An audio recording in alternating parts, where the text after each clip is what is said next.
Welcome back, everyone, to the desk as we get ready for a match that you've seen countless times. It's been online, it's been on LAN occasionally, and it is FNATIC versus Virtus.pro. But before we get into that, just to make sure you know who is here, it is going to be myself, Gormizer, as well as Pretty Hair and Bees joining us again on the desk. A lot that can be dissected through these, but I think the best way to put it is the way Elvin Path left it, which is 3 members of D69 is better than 2. How do you think these guys are feeling right now? I mean, this is going to be a very tough matchup for everyone involved, I think, and I don't know. I really could see this one going either way, to be honest. It's like brothers, you know. Now they're on opposite sides of the fence here. It's really going to be interesting. Another thing that he said was that D69 was always a LAN team, right? So having more members of that on LAN would probably feel pretty good for you. I think this is a team that has kind of come together a little bit later than FNATIC's roster. Obviously, they've been together for a long time at this point. They did add Unbi, and he was kind of the sub for D69. So I guess you could say it's almost 3 versus 3 here for the D69 boys. For those of you that don't know, D69 was an old squad that just, I mean, they ran the table. It was them and Burrito back in Europe. They were winning basically everything back in the day. Those teammates have kind of split up. You know, they had their ups, they had their downs, and then during one of those troughs, they split up, went to separate teams, and now they form these 2 powerhouse rosters, and it's just going to be an absolutely electric matchup, no doubt. So going into this, Bittner has always been a player that I think we've talked about pretty much for the last year, ever since he's been able to kind of showcase the skill he has. And his Victor this LAN has been incredible for FNATIC. Victor himself has been kind of hit or miss, but most of the time he's hitting mainly grenades, but either way, it's finding a lot of damage. But we've also seen some dredge, obviously, with the lack of BK being available. Like, do you think Bittner is more likely to go to that Victor in this set, or maybe we see him exploring a little bit more in this champion pool? It's very hard to say with Bittner because Bittner can actually potentially play anything. Like, he's such a phenomenal player. You can put Bittner on something and he will perform. So that's kind of one of the great things about FNATIC is the flexibility they have within their damage players to know, like, maybe not necessarily all the most common picks, but they can take whatever they want if it is going to counteract the enemy team. So they're very strong in that kind of sense. And that's a really good point that you bring up, and that's something that is going to be a huge factor, I think, during HRX, because right now, you know, it's a lot of PGS teams, a lot of guys never played on LAN, they might be nervous, they might be uncomfortable. They want to get what they're comfortable with, right? You know, Nixus wants to get his Andro, you want to get what you want to get. When it comes down to these FNATIC rosters, these PPL rosters, everyone that's qualified for HRX, they can take what is exactly optimal for the moment, and they can still play it optimally, and that's what is so scary about some of these rosters, and hopefully that's what FNATIC can do here today. They got taken the distance by Kanga. The more I'm seeing Kanga play, though, it feels less of like mess from FNATIC and maybe more of Kanga, I think, are maybe looking that strong again. Yeah. Well, it's important that you do mention HRX for this, because the winner is guaranteed to be able to go forward to HRX. They don't know the seeding that they'll be going, but they will be guaranteed in the top 4 spots, so winning this is going to be huge for these teams. And because of that, it's important to look at like history. I mean, we haven't been able to see a lot of Virtus.pro. We've seen a lot of FNATIC, but things haven't been going well. We actually have an interview with Thiel standing by to see how FNATIC feels going into this set against Virtus.pro. All right, thanks everybody on the desk. I am Rende here with Thiel. And Thiel, of course, going from player, one of the more famous players in our history of Paladins, to coach now for FNATIC. Talk about the Umbi sub, and now this is here. This is what it was for, right? This is the reason. Right. I mean, I do want to clarify, I'm not a coach. I'm actually just a sub. I'm doing the coaching work here because, you know, might as well have a second opinion. But I'm not a coach, I'm a sub. I don't think that has any bearing. You took 30 seconds to answer that. I want to know, how is it Umbi's now playing for this roster? How are the guys feeling? It feels good in here. It feels confident. Yeah, it's good. It's like I said, the online sequence was the warm-up phase. And now that we're here, we're at LAN, where Umbi is comfortable, where the team is comfortable, and it's just meshing together really well. So we have to ask, I'd be remiss if I didn't. Over there in the booth, you weren't a part of this, but a lot of these guys have history with the players over there. 3 D69 members, and of course, Jera and Bugsy played for D69. They versed you guys and Bird and then Gangstars and Carbon 6 for quite a while. Has that played any of the trash talk, any conversation over the last couple of days, knowing this matchup was coming? No. I think we go so far back. I mean, it's been 3 years now since the first tournament, and I mean, we're all friends outside of the game, and during the game, we're just opponents, and that's all there is to it. All right, you guys think you're going to win? Last question. Yeah. All right, well, we'll see if FNATIC can do it over Virtus.pro. A lot of history between these teams. Send it back to the desk to get this started. A lot of history between them, and a lot of history for FNATIC. These last few lands haven't been going their way. No, and going into this, they're feeling confident. They sound like they're feeling confident, but they always have that kind of air about them. Do you think they have the play to back it up this time around, or do you think we're going to see a flop like what we've seen in the past? I mean, notoriously, they don't do fantastic on lands. That was the reason that they decided to take Umbi into the roster, because Umbi has had such stable land performances. But really, when we talk about especially the split of D69, I think like Purdo, Sheeper, and Elvin tend to be the ones that have a lot more confident on land. Like when you see Elvin in the booth, he's very energetic. He knows how to keep his team morale very high. And Purdo just performs phenomenal on land. Like you give him Andro, and the Landro beast just comes straight out, man. He's phenomenal. I will say, I think they do have that air of confidence about them. And I talked a little bit earlier, a couple days ago, that it can be a double-edged sword, right? When you go up against some of these more unknown teams, I would think like a Space Station or like a Kanga, something, competitors that have a chance to beat you, and guys that you don't necessarily know that well, that overconfidence can be your downfall. But this is where that overconfidence could pay off, right? Yes. This is where you've got some big boy names in the kill feed in this game. And so not being afraid to just push down his Bittner, slay Fisheko. It doesn't matter who is across from you. He's going to make the right play because he's just that confident in himself, right? It's not that he's disrespectful, but he is just absolutely certain that he can be better than anyone on the battlefield. Well, Serpent Beach is where we're going. These teams have gone through quite a few changes over the course of the fall split just to get here and feel confident in themselves. And we got to hear from FNATIC Bees. I kind of want to know your thoughts, especially because you got to play against them, you got to feel it. Have Virtus Pro, with the changes they made to their roster, has that put them in this contention that they could potentially beat teams like Na'Vi, or are they still trying to climb past that third place spot? I think Na'Vi interesting to say Na'Vi is because they're the real big boys at the moment. Na'Vi have some real special going on with their roster, so I don't know whether they could beat Na'Vi like at HRX main stage. Man, I don't know, but in this situation right now versus FNATIC, I think they have a very good chance. More so, especially than they do on the online phase. What is kind of the different? What is it? What looks different about Virtus Pro, right? That first week when they got all these new roster members versus now. What is that special something that they just have to get going? And you know, when you look at rosters that are making changes and still struggling, right? What is it that they need to be looking for? See, with Virtus Pro, they're very good at like holding back until the very right moment to push in, and then they go very aggressive. They're very much like the Ying picks, where you can build up that Ying ultimate, pop the ultimate, and then they just all just rush in all at once. They kind of overwhelm you to a position that you either have two choices: pop all your ults to survive, or you let them push that in, and then you hope that you have the ults then for the retake. That's kind of their play style at the moment, and I mean, they're just very good at it. They're very like, I feel like they're very connected on their target prioritization as well when they actually go for the push. They know who they want to kill, they go for the target, they get it, and they start to stag you out and continuously just snowball from there. Another question that I have about Virtus Pro, man, is like, how important do you think that chemistry is? Because I imagine playing for a guy like Elvin Path, I love the kid, but I can imagine it could be a very polarizing experience where you could get easily frustrated, or maybe you don't like being bossed around the whole time. So getting Perdo in there, getting Sheep in there, guys that are just completely comfortable, and God knows they know how to play with Elvin Path. How important is that? Because you've gone through multitudes of roster changes yourself. I mean, the thing is, like, the dynamic that Elvin brings in is actually really important for a team. Whether you like someone to tell you what to do or not, you need to have a clear understanding of what your game plan is in the game, and you need someone to tell you when you've messed up. And I know for a fact, Elvin's going to tell you if you messed up. So, I mean, it's very difficult to say whether it's a positive or a negative, but I think it swings more towards a positive for a team environment to have that kind of person in the roster. There's another player to keep your eyes on, Fisheko, as someone who has been performing either really well online, or when we've seen the last couple lands kind of not existing as well as you would kind of think, especially from a star player. Absolutely. Do you think there are going to be any important pickups? I mean, we got to see the Eevee earlier. Is that door open for Fisheko, or is it still going to be, let's try to get the Drogos number one, maybe Willow number two, Dredge in the equation? Like, who is he looking to play? I mean, I think if you give Fisheko the option to take Eevee, I think he's going to take it. He loves Eevee, and on the LAN client, she's performing really, really nicely. So I think if he gets the opportunity, he will do it. But as I said earlier, FNATIC are not ones to take something to take it. They take things to counter. They take things because it's the best in the draft.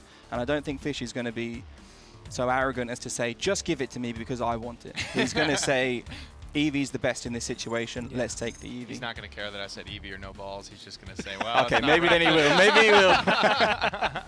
We'll see. If he starts flaming, then we know that they didn't let him take it. But that's a good point that you bring up, Gore. I mean, in the spring LAN, I thought Fishy and Bittner did not look good at all. I mean, again, that's a long, long time ago. It's a different roster. It was a different meta entirely. That was back to 3 DPS. And I just keep coming back to that Serpent Beach game, which we probably will see here in this matchup.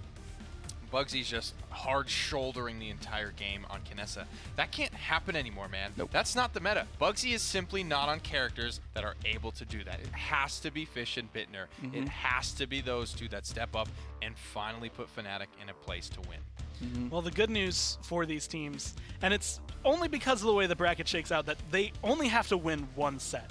You lose two, you're out. That's the way the double elimination works. But it's only one set away, one victory away from being able to go to HRX and qualify for that point. But playing each other constantly, having this history together, you had mentioned maybe feeling a little nervous if you're FNATIC because you haven't been performing well, especially when I'm looking at the way the past couple days of LAN have gone for Virtus Pro. They've shown versatility, they pick up things like Grok, and every single time they walk out, they're comfortable, they've been able to sweep. Do you think there are going to be many nerves? I mean, obviously Jarrett's smiling around, doesn't seem too nervous about it, but do you think the team is going to maybe crack under some pressure? I think it's difficult for FNATIC because it's becoming a pattern. And when something becomes a pattern, it's very hard to get it out of your mind that it's going to continue. And I think that's going to be the big thing for them. And as you said, it has to be Fishy and Bittner to perform. And I mean, they're the youngest on the roster. And I don't know whether that plays a factor into it because the others are so experienced at LAN, but they should be experienced at LAN now. They've been to a lot of LAN, so it kind It's been a full year. Yeah, it reaches a point where you have to say, like, And they never miss either. They never miss an event. Yeah, exactly. They're always here. They're always here.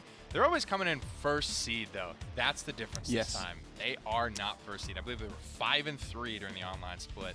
They were looking to go completely undefeated in the entirety of the PPL online season 2.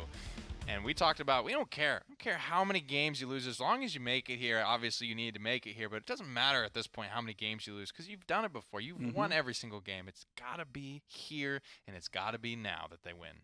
Well, there's still so much on the line for them. And going forward with it, a lot of people put FNATIC, a lot of people put Virtus Pro. I think Space Station Gaming was the other team that were kind of in the top 4 finalized brackets.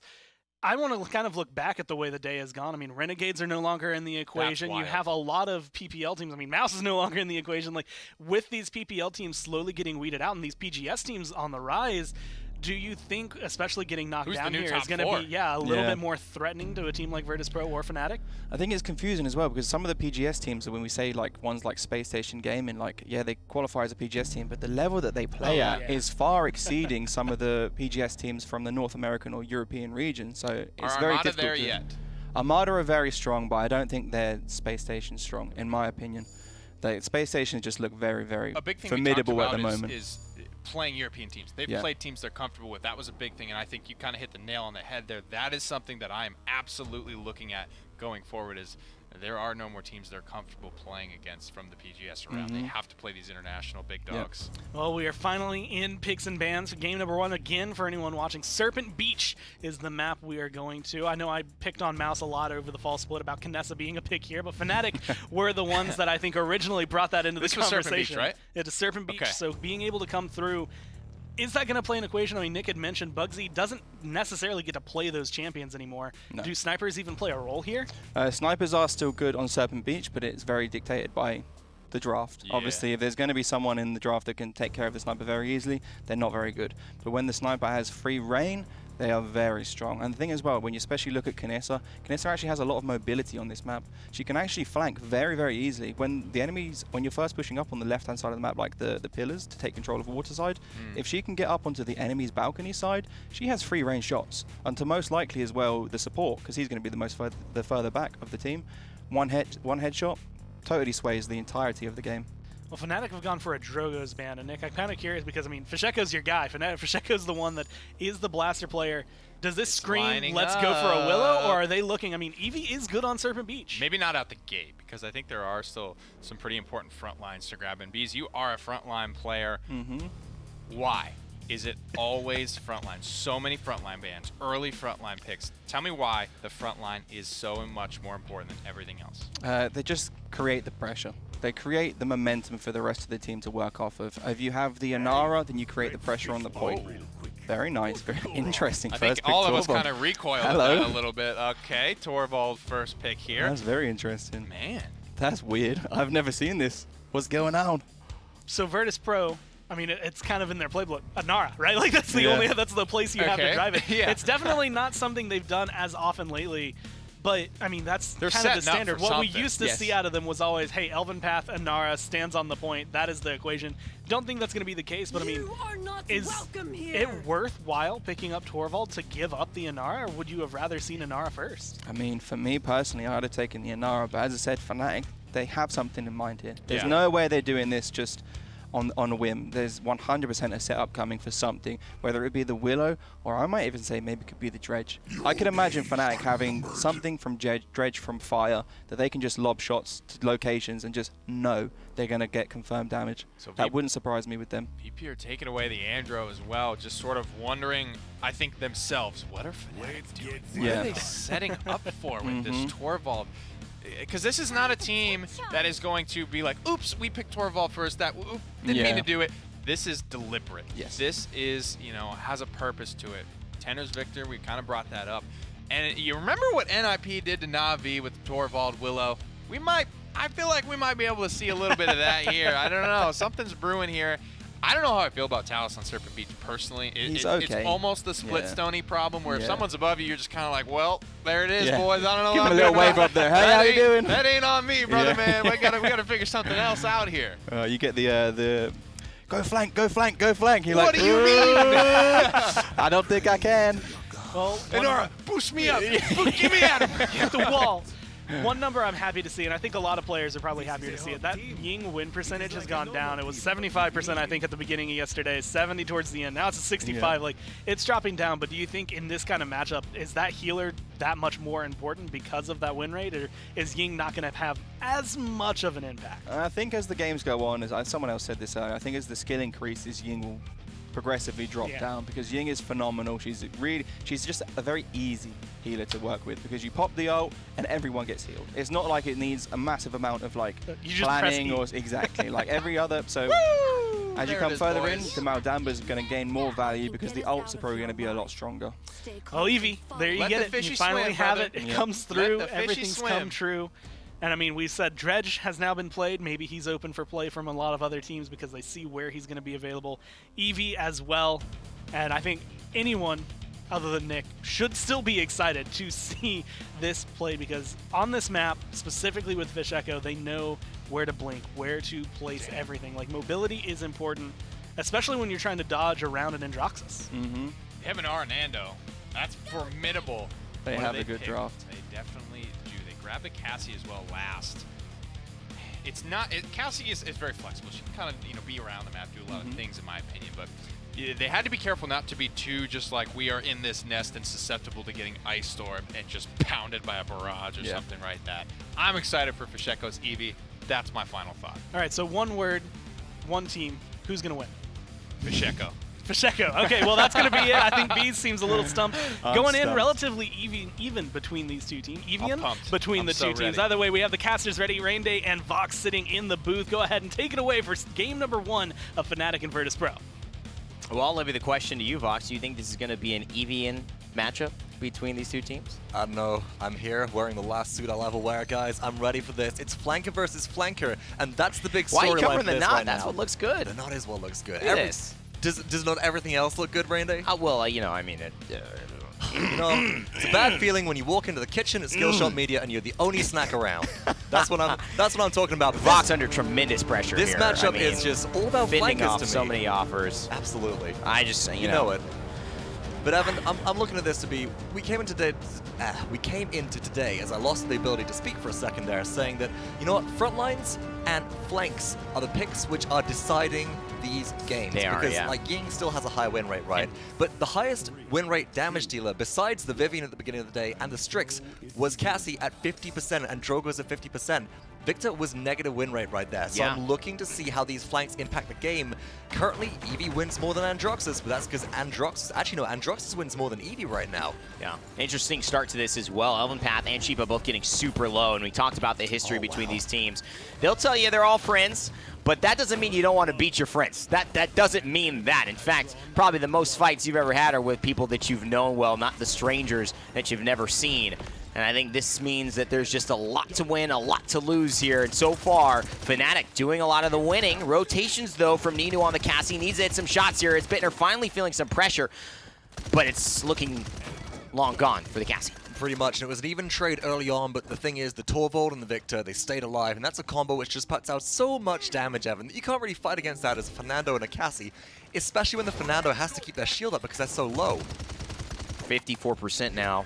Virtus Pro trying to retake. They usually are the ones with the objective advantage, Vox. Did you see that damage number for Victor right there? 16,000 damage in under 2 minutes. This, man, it's Bittner is looking to pull out 20k, 10k a minute right now. This is really impressive work. 75%, as you said, barrage already charged. Oh, everybody's grouped up for it, but nobody goes down. And that's the big thing. Sheepa still alive, 90% now, but Bugsy finding Elven Path. He's taking advantage of a situation that's bad and making it worse. The grenade, you would expect it would go back to the back line, but they prioritize Sheepa, who is still hanging there, and Surrett's doing a fantastic job of keeping him alive. He's going to slither away, but Bittner cleans it up. FNATIC off to the races. Many thanks to Fisheko and Bittner. And I just love that ride. That's Bittner knowing ultimately that, first of all, Cassie's so low on health that she can't get back into the fight because a single shot from Torvald can take her down. But also that, you know, Fisheko is the flanker. It's Fishy that's going to be going around finishing players, right? I have so much trust in my team, as is Bittner, that I just go, Inara's on the point. We need to get her out of here before the respawns come through, do big damage on the targets that matter, and let Fisheko get all of those killing blows. Fisheko doing a great job here of just staying high and hitting shots when he does show up. That's the big thing. If Evie shows up, misses those shots, then suddenly things have turned. And you can see the tide turns right there. She just gets a little bit of pressure, and all of a sudden it's like almost dead.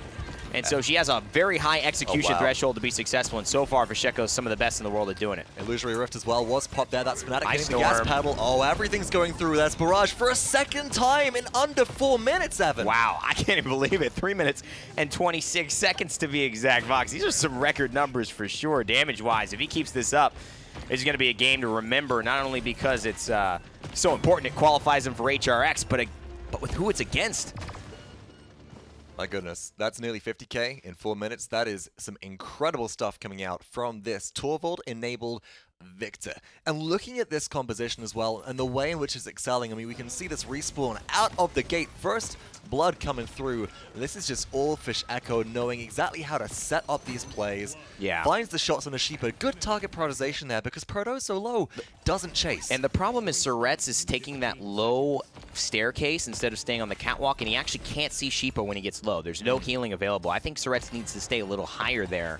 And he's 0-3 right now. Gotta have less deaths on your support. Jera only pushing 1 death this entire game, and Chronos 2 already on the board. And look at this as well. Killing Frost 3 in this Eevee's loadout. Really important. Kills reduce the cooldown of Sword by 60%. So this Eevee is being given those killing blows. They're the burst damage which is going to come in to finish targets off to make sure that they can chain mobility over and over again. But here come the ultimates from Virtus Pro. But again, Surrett's isn't paying attention to Sheepa, and that's a beautiful kill, but they're biding their time. In fact, they're hoping it all works out perfectly. And guess who shows up? The new kid on the block. Ninu says, "What's up? You guys got room for a 5th?" And he definitely shows some value there. Purdue finds Bugsy, and now Virtus Pro in the lead, 27% and counting. You know what I want to see this time? I want to see Virtus Pro zone this right side where Purdue is, because this is where we have seen so many retakes come through on Serpent Beach. The problem is you're dealing with a Torvald Eevee, right? You're going to have this contest coming back on through. Virtus Pro have 50%. They've got the Inara there, but they took a lot of poke, and Ninu has already formed a fish. And watch out for the Ice Storm here. Purdue has I think he wants to take this fight with Fisheko. He wants to test the skill. He needs to. These two have been going back and forth at it over the course of this split, and somehow a beautiful shot from Fisheko lands despite the reversal being well-timed. Fisheko then going to trade out to Elven Path. This is looking worse and worse. Purdue has to show up big here, but Fisheko keeps him under pressure. And this is the really, really big thing for Virtus Pro. Purdue has to find the top side of this matchup along with the Cassie, because realistically, the Androxus has the best matchup against Eevee out of any of their champions. But Evan, it's 96% for FNATIC. Can anybody touch? I mean, Jera's playing fantastically. Fisheko's been given 2-3 lives here, 2 or 3 more than he should have.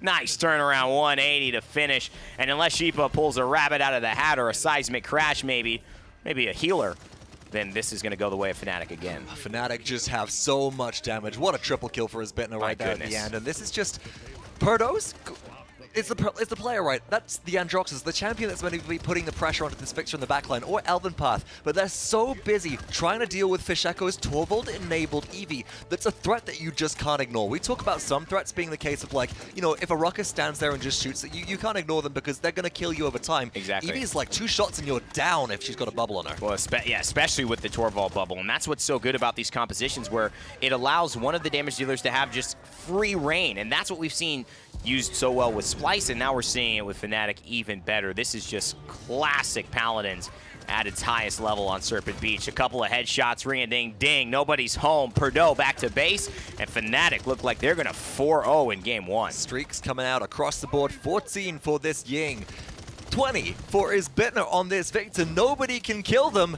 They're playing the best Cutie cosplay right now, I can see, and Sheeper is just trying to find a way to, you know, get into the backline, disrupt this Victor. Andro goes in. Can they find the kill? At last, Isbitner goes down, but look how far the payload is, Evan. There's 1:23 left. But that's all you needed. I mean, this is a game that Victor has not died in. Now you've got the kill. You could stagger, and that's going to change this dynamic. Virtus Pro, very defensive team.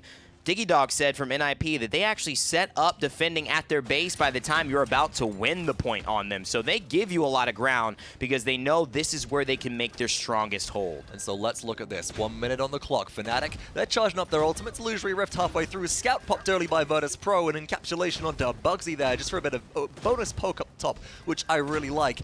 Look out for Barrage, look out for Ice Storm. That's the combo that I'm watching for, and Hyper Beam is almost ready. Virtus Pro will need to be much more cautious than this with their positioning. Elvin could go into the beach. Surets just fell while you were speaking, Vox, and Fisheko found that kill, and now the Barrage, as you had aptly called, is coming out to play, but doesn't find a lot of value. It's really good pressure from Perdot, but what can he turn this onto? He gets the dash punch reset, but he can't dash away before Unbelievable takes him down. It's a big fight between Ninu and Fisheko now. Fisheko wants it back, but right now he's focused more on Elven Path. Ninu has to be so careful, can't afford to go down here. Takes one shot, Isbitner finishes it off. Here's the Hyper Beam as well, Evan. Does it find a single kill? It does not, but the respawns, they're only just coming through. And Surets again, he falls 2 times. You can't have that and still win the game. Perdot floating, and that's Isbitner sending him back to base. FNATIC look phenomenal, but Ninu all of a sudden maybe gives some hope to Virtus Pro. Sheepa falls, but there is now Surets coming back into play. What can this Cassie do? She's going to have to dodge roll. Double kill for Bittner. FNATIC take game 1 in very convincing fashion. That's just the grenade right there at the end, demonstrating why when we had that interview with Isbitner, it's like, so talking about this Victor, what makes him different and more successful than other teams we've seen run them? To go, It's Bittner. Isbitner plays it. Yeah. That's it. That was the comment from Fish Echo right there. And now we see why. The efficacy of FNATIC with this composition on Serpent Beach was phenomenal, but I am loving the return of a high-level Eevee. That is my favorite thing that I'm seeing right now. Stone Cold Elven.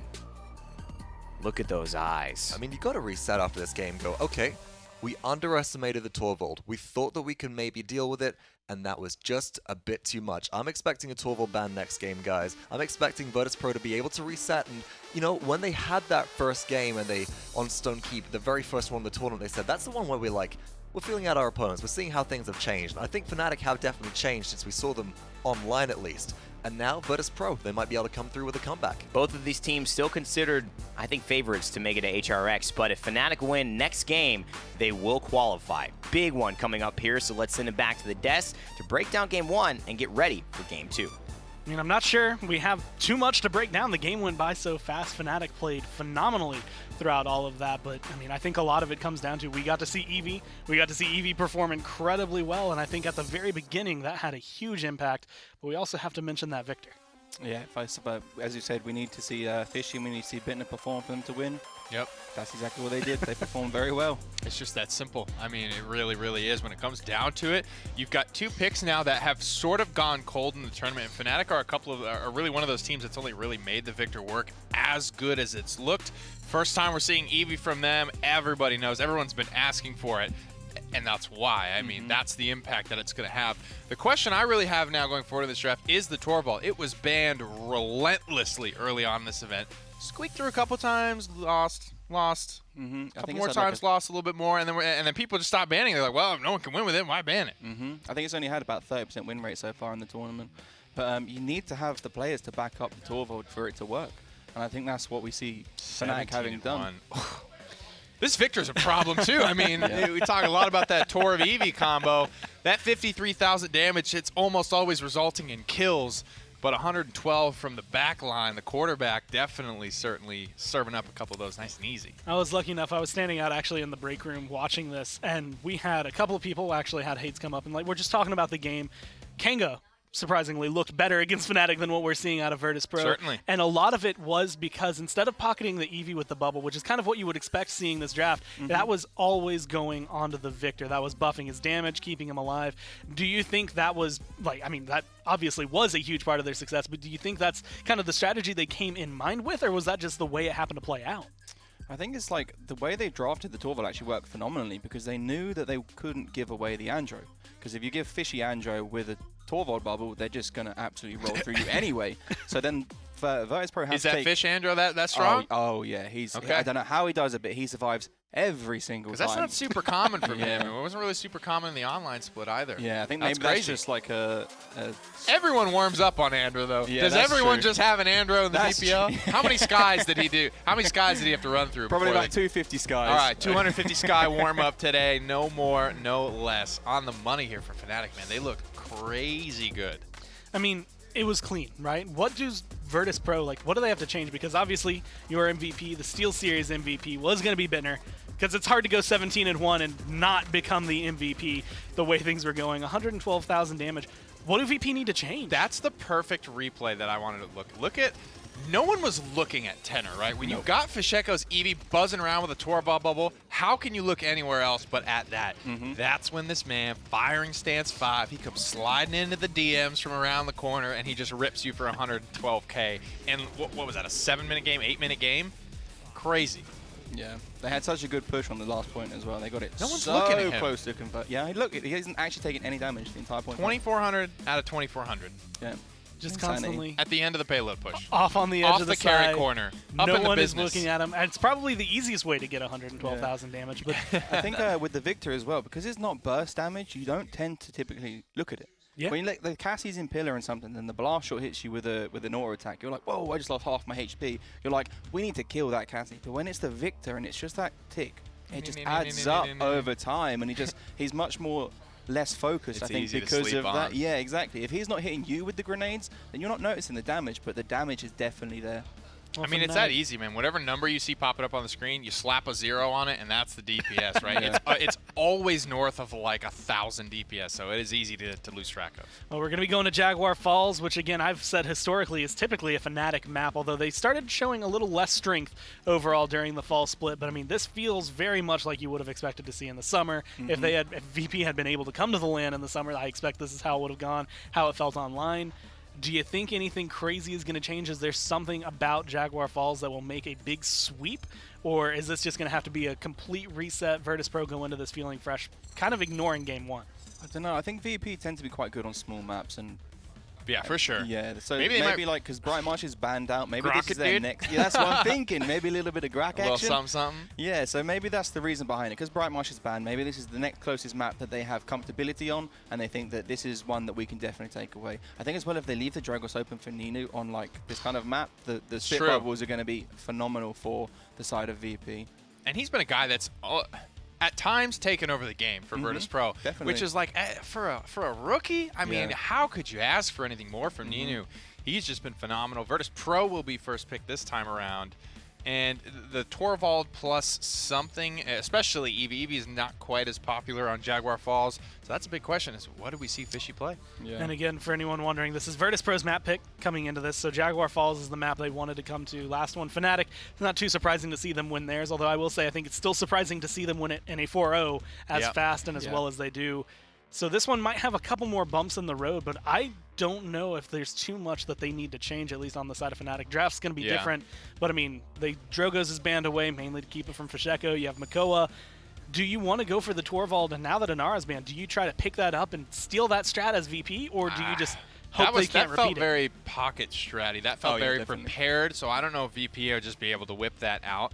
And I'm not the biggest stat guy. I'm more of like moments, impacts, things I remember. And what I remember was FNATIC getting steamrolled on Jaguar Falls in the online, but specifically against NIP. And I believe a couple other teams had good games and maybe even took the map against FNATIC. So I like that this is here. And you have to remind yourself that this is a PPL matchup.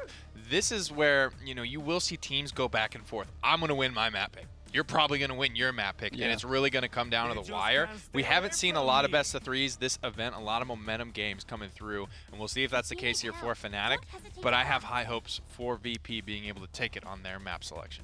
Well, Virtus.pro are one of the few teams that actually has a pretty high unique pick rate overall. So one of the teams that they don't repeat as often. Ying as well as Leon have been picks they've picked up. I mean, most teams can play those. FNATIC grabbed this Fernando. They grabbed this Ying, and they are trying to strip it away from Virtus.pro. Do you think this is something, again, just to try and hurt whatever draft? I mean, if they just played Torvald really well, now they know what goes well against him. I think because they know that they're probably going to go for a point tank, which is going to be the Ashe here, that the Fernando is going to have quite an easy push versus the Torvald. But then it just depends what they take with the Torvald. If they get like a Talus with the Torvald, that Fernando shield is just not going to exist, which takes away a lot of his pushing power. When you look at, you know, Torvald being picked first isn't common for this event. No. Neither is Ying being taken out of that 5th pick slot. She's gone there almost every single time. But I think that's what you need to do. I think Torvald compositions a lot of time thrive in that dive, that chaos, and Illusory Rift is just hands down the best ultimate in the game to be able to heal a type of team fight like that. So it almost feels like FNATIC pulled the rug out from under VP a little bit. I'm not saying it's the be-all, end-all, but having Ying ultimate, when you know what hits the fan, it really helps to just hit E and everyone's taken care of. Well, they get the Willow, which I think, honestly, with Drogoz off the board, is going to be a stellar pickup for him. And I will say, even including last game, 100% pick rate on Ying for FNATIC, as well as the Victor. Do you think that Victor is a good way to round this out, or that they might kind of deviate from that norm?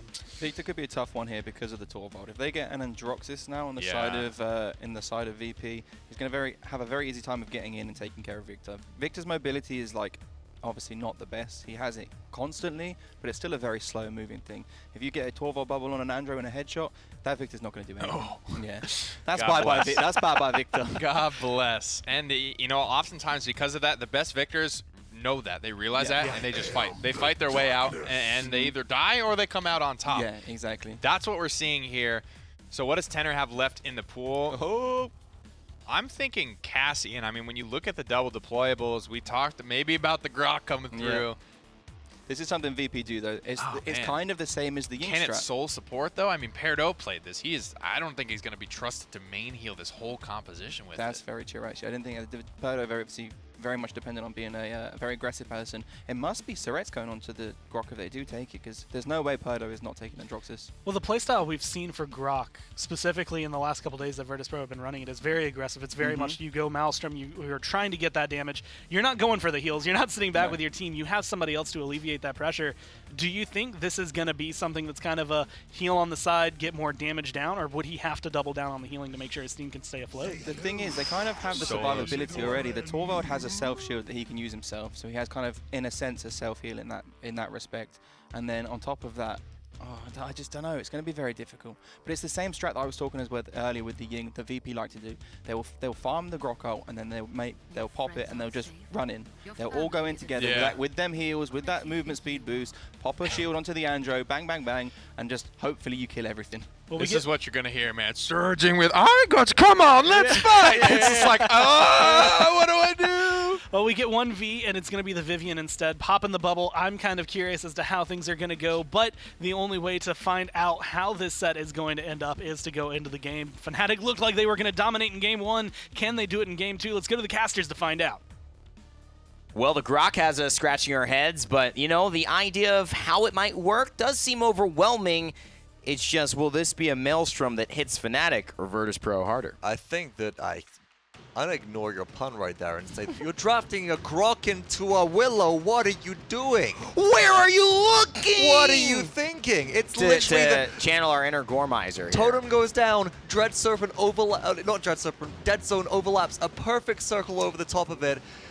Will it be? It'll be But the Spirits domain though, and that's the one question which I had actually. Wow, Spirits domain. That's the only way in which I can see this Grok working. Man. Is you don't go for that totemic ward. You go for the heal that you can also use on your allies. Not a good start. That's a bit reliable, but here comes the flank from Unbi. And I like it because, you know, obviously you've got the bounce. You've got the bounce on the Yin clones. That's what they're playing for. But this is too, come on, you can't do that in this type of game. Surret's, he's been playing phenomenal online, but he's got to hit these. There's 2 turrets, 2 clones, and everybody in a room, and he misses the 3rd. Come on!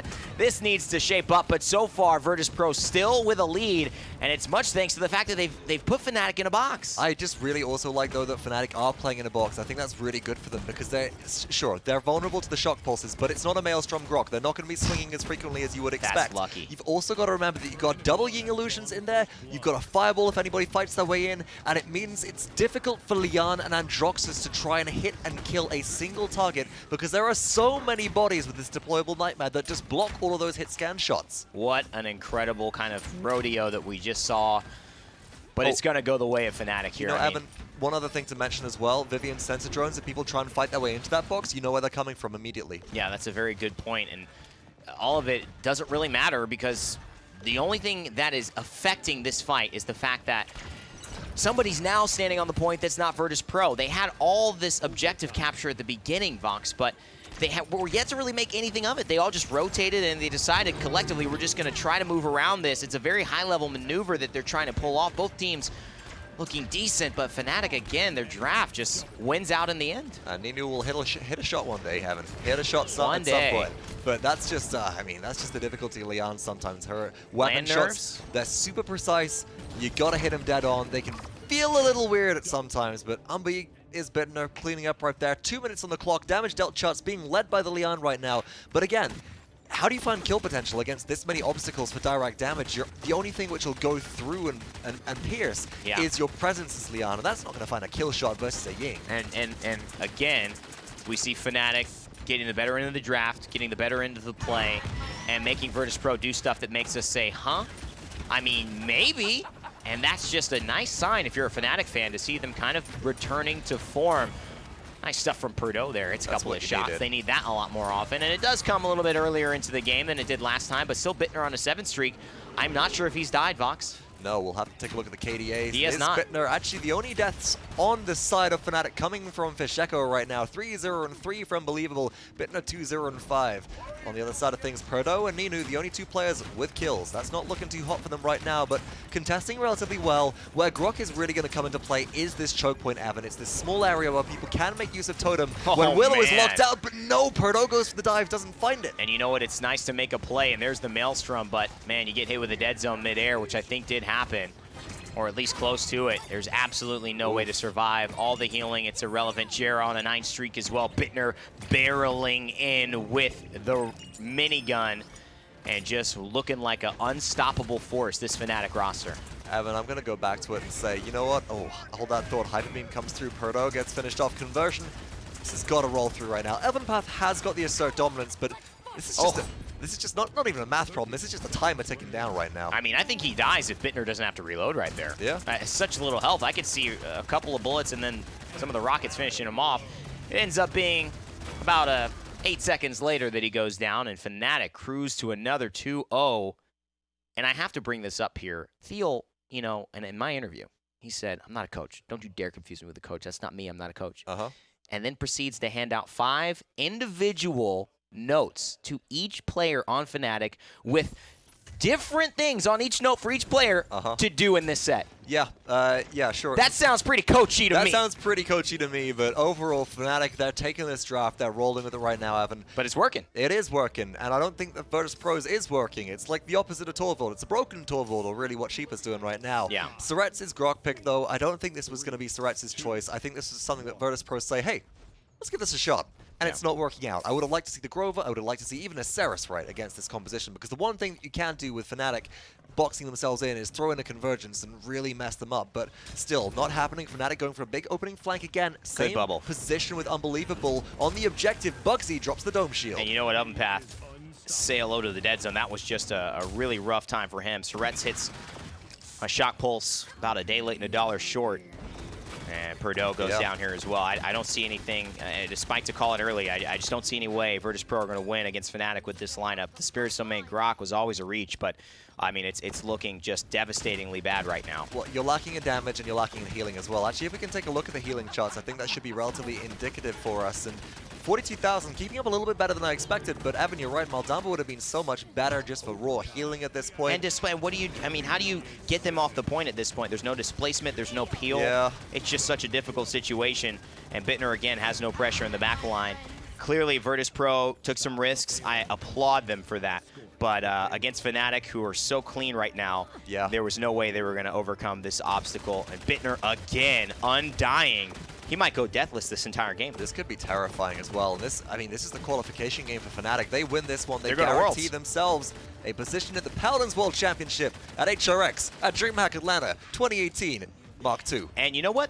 They're going top 2. Oh, yeah. It's a big deal. Oh, If absolutely. they win this, they go top 2, and they don't have to face Navi or Envy in their first set, which means they have a real shot at getting to the finals.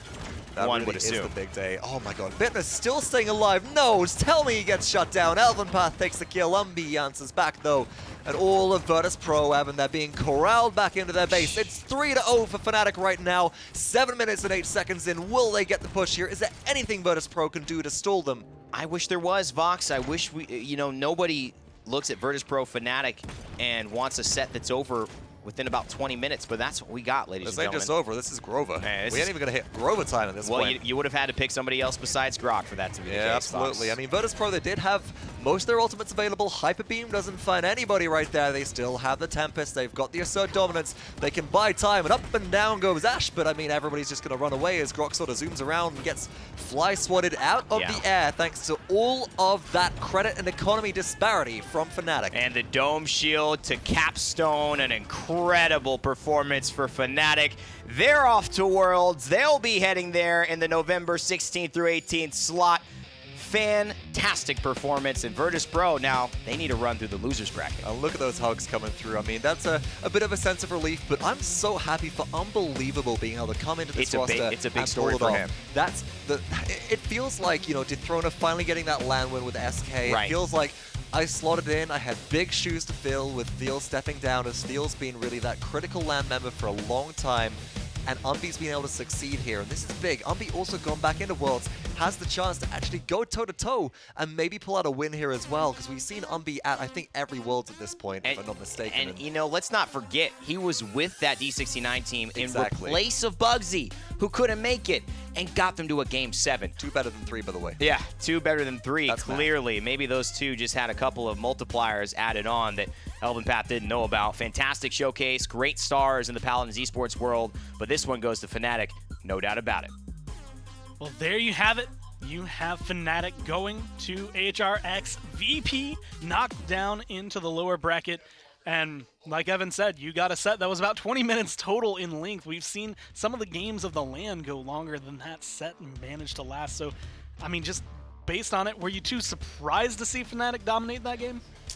From after we seen the first game performance, I think I kind of knew how it would continue to go. Once they had that confidence and that back in, I didn't think it would swing back in VP's favor from that point. I mean, VP tried something very cheeky with the Grok, and I just don't think it worked. And speaking of which, I mean, that was the first Spirits Domain I think I've ever seen competitively played. It doesn't come through a lot. You heal maybe a little bit more, but the quote that I heard not only from you but from Vox as well was the healing was better than expected, but it was still less than half of what Ying was outplaying. Yeah, you see the one point there where the Ash was on the point. Granted, there was a lot of people shooting at the Ash, but he had the totem and the lightning on top of him, and it didn't look like he was getting healed at all. Like, 0 healing from my perspective. Yeah, Grok often has to fill that auxiliary role of bring a little bit of damage, a little spot heal for you, nice little team fight skirmish ultimate for everyone else. It's tough to slot him in as that soul healer. He has a, I would have expected maybe Totemic Ward or something like that. When Grok has had to solo heal, that's been the throughput legendary that people want to go for. It's interesting to see it go for. That's the Virtus Pro way, though, man. They draft something that looks good on paper. Maybe we even call it a little bit cheesy, and just a little bit with the Grok. Everything else was good, though, right? And after that first game, you're absolutely right. I'm looking at that comp. I'm like, what would they rather have had? Like, who did not get a power pick on Serpent Beach, and they still were able to win? I'm not personally surprised that FNATIC is going to HRX. Well, Fasheko had a 3-2 slash line. I actually had noted at one point that it seems like they were putting a lot of emphasis on trying to kill off the Willow, trying to keep Willow locked down. And the entire time, Bittner's over there like, all right, look at him, look at him. Like, Vivian over here is decimating shields. She's dealing a ton of damage. The Sentinels, once they came out, were going to survive for a long time before even one of them got destroyed. Yeah. Do you think that was a mistake trying to put as much attention on Fasheko? I mean, he was Plus they had half the dead team's zone, death, right? but it was Maybe only that's 2. why it didn't look like she was getting healed, because she maybe. really wasn't. It was a dead zone, yeah. I don't know, it's so weird, like the composition, just the Vivian and just one character just totally countered everything. Like they have the shield from the Ashe, gone. They have the shield from the Torvald, gone. They have the totem to heal, that's going to go as well. Yeah. You have them 2 big drones shooting down, like It's just an answer. nothing's going to live, man. Nothing's going to survive A that. living war zone. She's even on the objective, right? That's been the thing about Bittner, and I think he does this very well when it's time to like play Kinessa on Brog Isles and stuff. Is you need to play this pick safe until it's time to play aggressive. When it's time to play aggressive, he is there. Look at this. Almost every replay is on the point. Like it's time to get in there and mix things up. He's the healthiest one on the team. He's taking point. Him and Fasheko are gas pedaling people down. Great moment as they're coming out of game as well, sort of giving the fist bumps and the hug to Bugsy. It's like, we did it for you, Dad. Like, you don't have to carry us anymore. We have finally climbed out of the backpack of Adrian, and we are able to kind of make our own impact on this game and get it done for the boys in orange and black. Well, that's going to be a big step up for FNATIC. I mean, from going to not able to place in the top 2 after coming in 1st seed 2 times in a row, you finally come in, technically 1st seed for this event, but 3rd seed out of Europe, and they qualify for HRX. They obviously are very happy about that. And the good news is, based on where they're standing, they are still in a good run to potentially make it 1 or 2. And we had actually mentioned this a couple days ago. Evan was talking about it. 3rd and 4th seed from this tournament go up against either Envy or Na'Vi. Like, probably the 2 worst teams you want to go against. So FNATIC are still looking for their wins, and we actually have them standing by ready for an interview as to how they're feeling, not only after winning a set, but now qualifying for HRX. All right, then we're joined by Unbelievable, and is Bittner here after that 2-0 sweep versus Virtus Pro. First of all, guys, just a quick opener. How are you feeling after that victory? Did you think it was going to be that easy? No, I didn't think it would be that easy. But it feels really good to be secured and qualified. I was really sweating actually, and now I'm surprised it was that easy.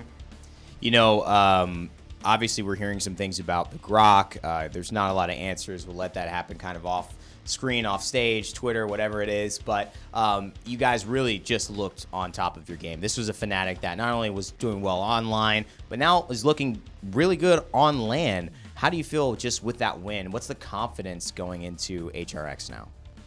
Well, yesterday we realized that it was way closer than we thought the games would be versus Ganga. They played really well, but we also thought that we played badly considering our expectations. So I think yesterday helped us prepare to do well today, and here we are. Well, despite all of that as well, I mean, looking at this as Bittner, one of the things which we did see as a bit of a shining light through all of your sets so far was your Victor play. Tell me, we asked Fasheko about this beforehand. He just said it's because it's you playing it. What makes your Victor so darn good? I don't know. It helps having good synergy and team play around the team to make me be free when I'm playing it. Also, a lot of Victors, I think, have downtime between their grenades and shooting, which allows them to get healed up again. I'm trying to keep that away. There's such a bright future, 17 years old, Unbe, I think 22, 23 we just talked about. There's a lot of upside here for FNATIC if you guys can pull this run through. We did see the dredge. I know you guys may not comment on it. Phil doing all this secret coaching and not mentioning stuff like that. Just from a tournament standpoint, would you be surprised if we saw more dredge heading into the later rounds of today, or do you think that was just a kind of one and done thing? I mean, dredge isn't a common pick, but it might happen. Might happen indeed, then, guys. I mean, Unbe's got a little bit of something to say, but might not be saying it right here and right now. Once again, then, guys, congratulations! You're qualified for the Paladins World Championship at Hi-Rez Expo 2018 at DreamHack Atlanta. You get to sit back and relax a little while now. We'll see you back again then. For the time being, let's head to a break. Thank you.